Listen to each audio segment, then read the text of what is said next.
Hello and welcome to the Free League office here in beautiful Stockholm, Sweden. I'm Martin Takaichi and I'm here to show you one turn of the game I've designed for you, Tales from the Loop, the board game. Do keep in mind though that this is a prototype. These beautiful miniatures are 3D prints and painted ones as well. The cards, everything is subject to change. Things will look a bit different, but still this gives you a pretty good idea of how the final product will look like. We'll start by just a little quick note about the setup. I'm kind of in the middle of a game here. I'm playing the bot amok scenario where some of these machines are, they're kind of acting up. They're glitched in some way and the kids have to find out what's going on and how to fix it. We're in the second turn. You can see here we're in the second turn of the game, or the second day actually. It's Tuesday, school day of course. And I only have two characters that I'm playing both myself. I have Nils, the weirdo, this guy here. And then we have Veronica, the metalhead, who lives up here in Björkvik. And they are good at different things. Nils, for example, he's brave, but he's kind of weak. Whereas Veronica, she's very quick, but she's also a bit of a scaredy cat. So that's her different strengths and weaknesses. They also have some items they're required. Nils has his trusty lowrider bike. He's found a lipstick, which is doing something with, I'm not sure. Veronica, of course, has her sneakers, and she's found some serial cables. They also have their chores. When you're this age, there are stuff you need to do. So Nils, he has his favorite cousins has come for a visit, and he wants to show his cousin the cool stuff going on in this strange landscape of the loop. So he wants to take his cousin to the different restricted areas on the board to get some points for his chore. Whereas Veronica, well, she has to pick up her little sister from daycare.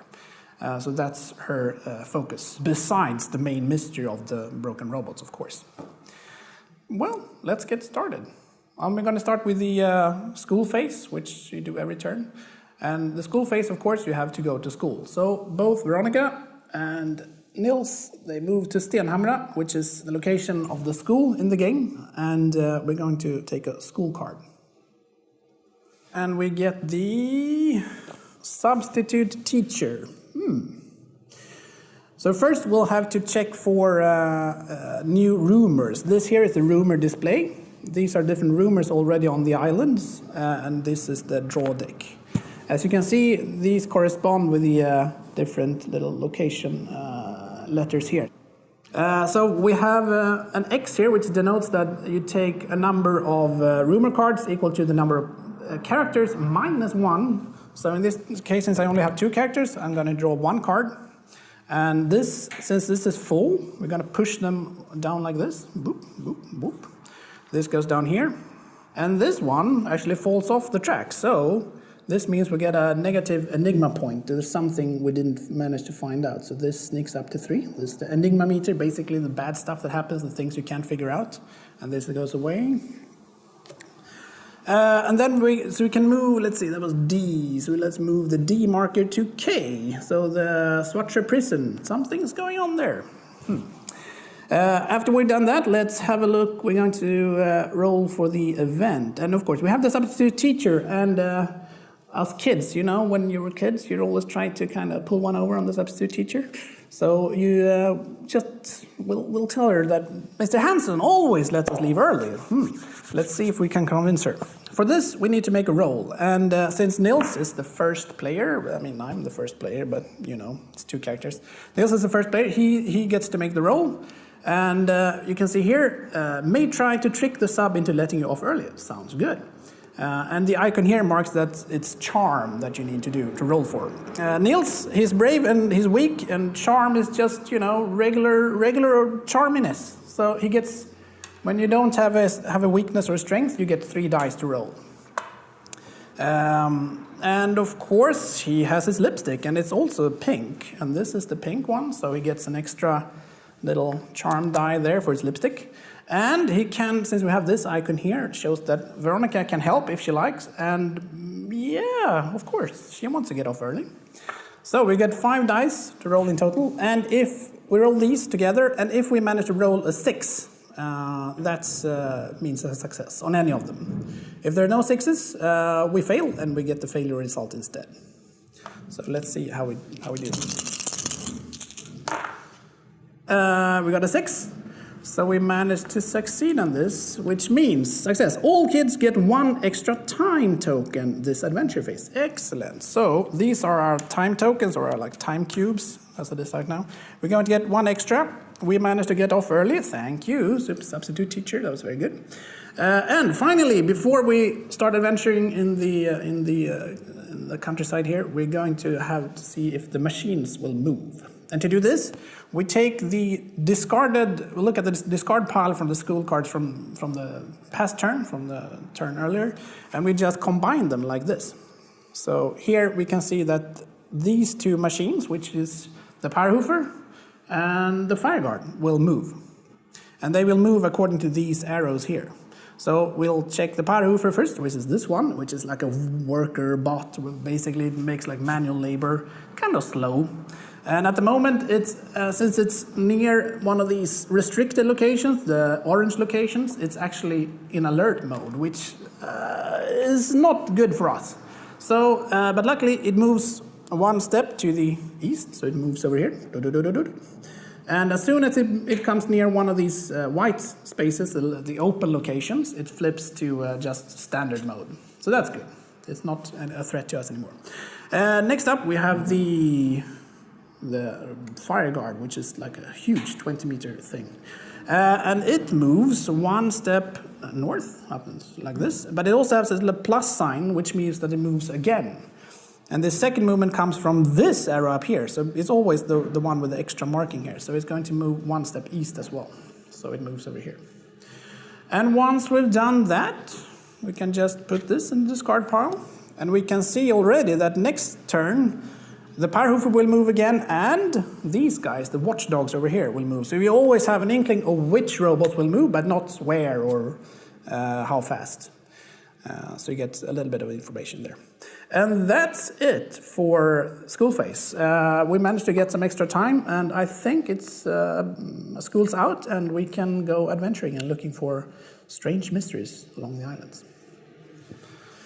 In the adventure phase, that's the meat of the game, where you move around the board, you take actions, you check mysteries, you confront robots, you try to fight with your little sister maybe, who knows. So to do this, we have these time tokens here, or time cubes in this prototype here, and we can place these on these action spaces here. So for example, if Veronica wants to move, she just places a cube in the move space. And as you can see, these are limited, so you can only move 4 times. You can only scout 4 times. You can take the bus 2 times, and so on. You can rest only once. So let's see, I think Veronica, she needs to pick up her little sister, but she still has, let's see, 1, 2, 3 turns before she needs to have that done, and it only takes 2. So okay, let's skip that this turn. So she takes the bus, whoop, up here, to Kungsberga, since there's a mystery here. And again, had this guy been, if it had been on alert mode, it might have tried to stop her, but since it's docile and standard mode, that's not a problem. So let's go to Kungsberga and let's have a look, let's scout and see what the rumor here is. So she spends 1 more on scouting, and we get to flip this card. So a farm break-in, okay. There's been some kind of trouble in one of the farms. And to succeed, she was just scouting to figure out what kind of challenge it is. She's not rolling any dice yet, but if she would, she'd have to roll for her quickness. And she's quick, and she has her sneakers, so this is really good for her. Yeah, okay, so let's leave her for a bit and see what Nils want to do. And Nils, he has his favorite cousin that he wants to impress on, which means moving to restricted locations. And we have this thing here. Okay, so let's see.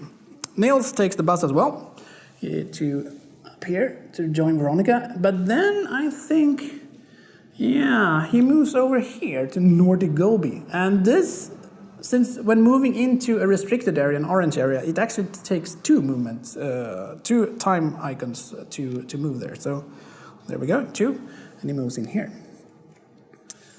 All right. Since Nils arrives at Nordic Gobi, which is a restricted location, he gets to impress his favorite cousin. So he gets one of these little chore tokens, or chore cubes at the moment. And yeah, he gets to look at all the machine wrecks and stuff here. And his cousin is quite impressed, so that's good. And I guess he wants to scout as well, wouldn't you? Yeah. Let's see. Bloop. And it's F, so F is machine find. He's found something. All right, but this isn't very good for Nils because he needs to be strong for this one. He's strong and tough, but he's quite weak. So this, he only rolls a single die for this one, so that's not very good. Let's see if we can help them out. Although, yeah, toe. Okay, we'll go back to Veronica for a bit. She will investigate, I think. She's very quick, so she will try and investigate her rumor here. And she basically, I was just getting the fields in order, and then someone steals my fertilizer. Very strange. Someone has stolen the fertilizer from the farm. There are large tracks disappearing into the woods. It can't have gone that far. Keep the pace up and try to find the thief. All right. So when you have a strength like this, she's quick. You don't get 3 dice. You get 5 dice.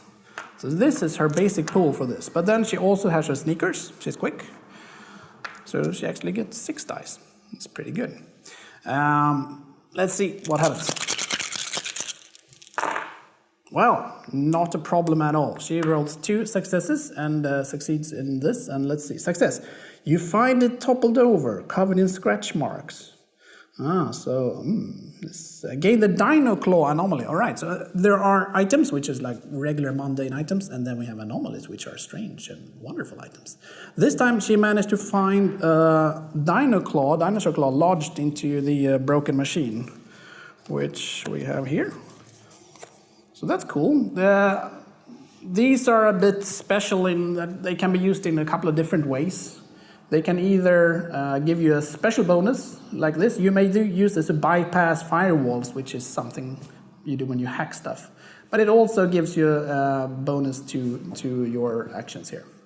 Right, so that's cool. Nice. And also, since this had a little robot icon here, it marks that this is part of the scenario. And succeeding on one of these makes the insight go up 1 step. So there we go. We have 2 insight now. And insight is kind of a measure how well you do in the game. And it often triggers these diary cards to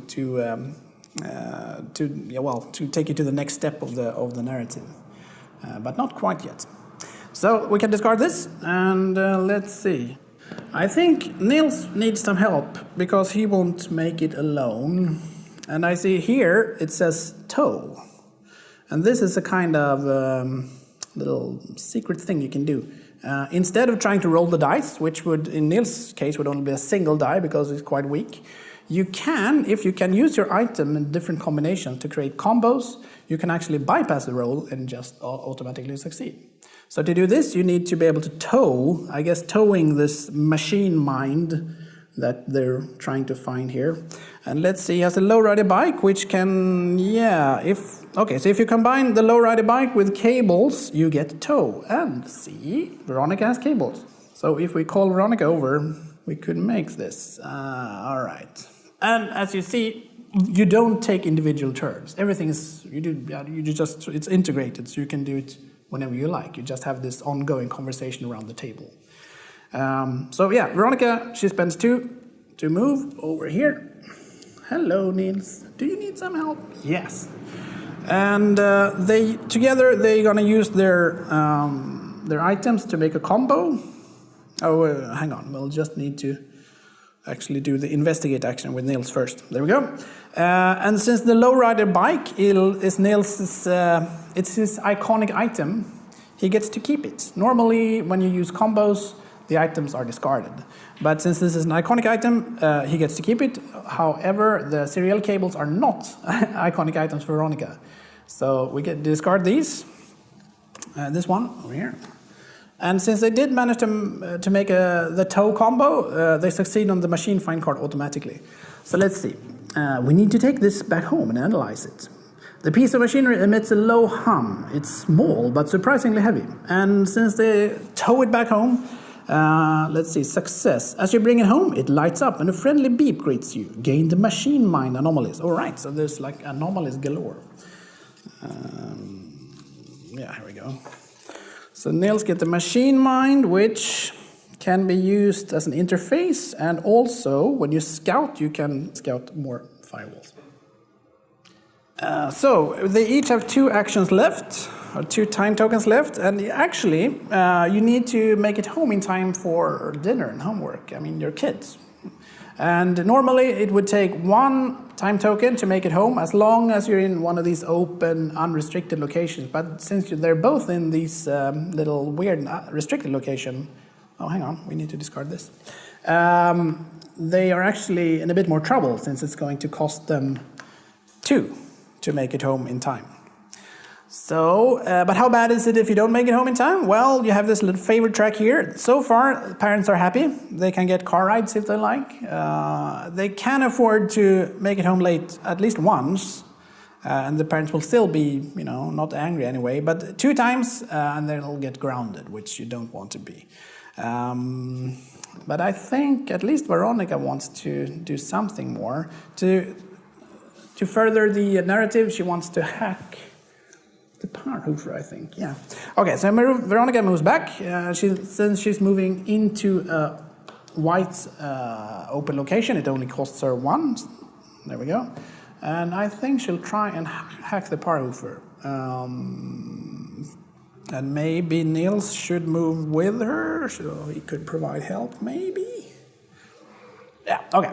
So they each have 1 left, and Veronica, just for you guys, just to show you how it works, Veronica tries to hack the power hoover. So we put 1 in the hacking area here, and as you can see here, these are firewalls, or will be firewalls. The power hoover has 2 regular firewalls and 2 backup firewalls. These 2 will always become active when you try to hack, while these, well, they might become active if you're unlucky, but if you're lucky, they just stay nice and unactivated.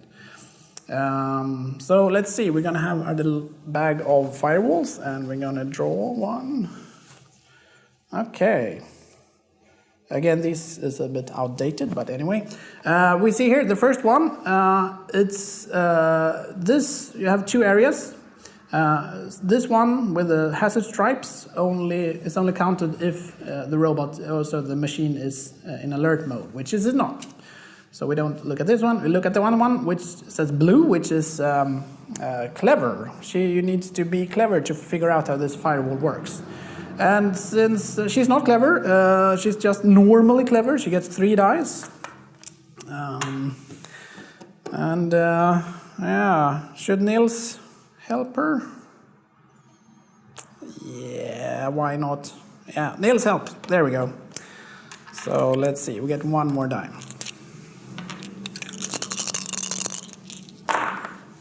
Nope. Oh, hang on. Nils has 1 more there. If Veronica would have had some extra time tokens to spend here, she could have used them to push the roll. So just to show you how it works, let's say she has 1 more. Let's just steal 1 from over here. So she wants to push her. She failed the roll. She feels that this is really important. She really wants to make it. So she decides to try and push the roll. And to push, you have to put 1 of your tokens into one of these conditions. The conditions are exhausted, upset, scared, and injured. And exhausted is the least severe, injured is the most severe. And you always have to put him in a box here which is worse than any condition you already have. So if you're upset, you have to put it in scared or injured. But it's totally open right now, so she'll just put it in exhausted, become a bit exhausted, a bit tired. And if you do this, you get to re-roll. And you can do it once per roll, of course. So let's try and see if we can make it. Let's try. Nope. She didn't make it. And so this means you look at the machine, and you look at the card here, the response card. Luckily for her, The Parahoof is really, I mean, it's just a worker bot. It doesn't really do much, so nothing happens. It just stands there. Unfortunately, it also, as this triangle here, hazard triangle marks, it becomes alert. So we turn this card over here. And this will go away probably during the next turn. But for this turn and the next turn is going to be alert, which can present a problem since it's blocking the path a little bit. You have to sneak past it. Anyway, so Veronica is totally spent. She won't be able to make it home in time. Nils, however, he could do it. So let's see. Yeah. I think Nils, he doesn't want to have angry parents. So he spends 1 token to go home. That goes on to Spånviken up here. And yeah, we don't have anything else to spend. So that's the end of the adventure phase. Finally, we have the end phase, which is quite a quick phase, I must say. First, we just check if everyone made it home in time or not, and of course Nils did, so his favor stays up here. His parents are happy. Veronica didn't make it home in time, so her favor falls 1 step down here to like slightly annoyed maybe parents, which means that she can't get car rides anymore until this goes up again. So that's that. And then let's see, we're going to have a look at the rumor display. We're going to adjust these, so these just slide down here as far as you can get. This like in preparation for next turn, of course.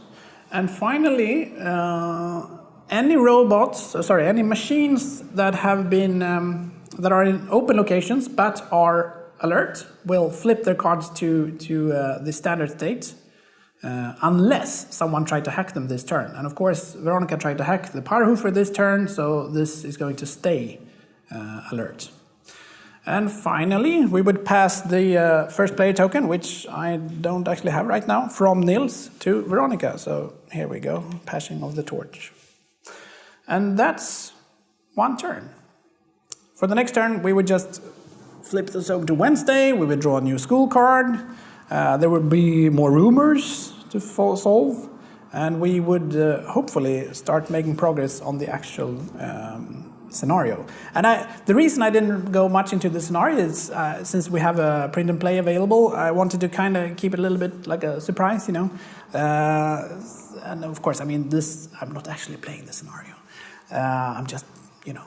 But it's here, and you can try it for yourself to really discover how this kind of thing works. But we're trying to create a evolving narrative that has branching structures and stuff like that. All right, so that was 1 turn of Tales from the Loop, the board game. I hope you could get a bit of insight in how it works. And I hope you download the PNP version, print it out, and try it for yourself, because it's kind of interesting. Of course, there's only 1 scenario included, but there will be more. And depending on stretch goals, there might be other stuff as well. So this has been Martin Takaichi, and I say thank you very much. I hope you enjoyed it.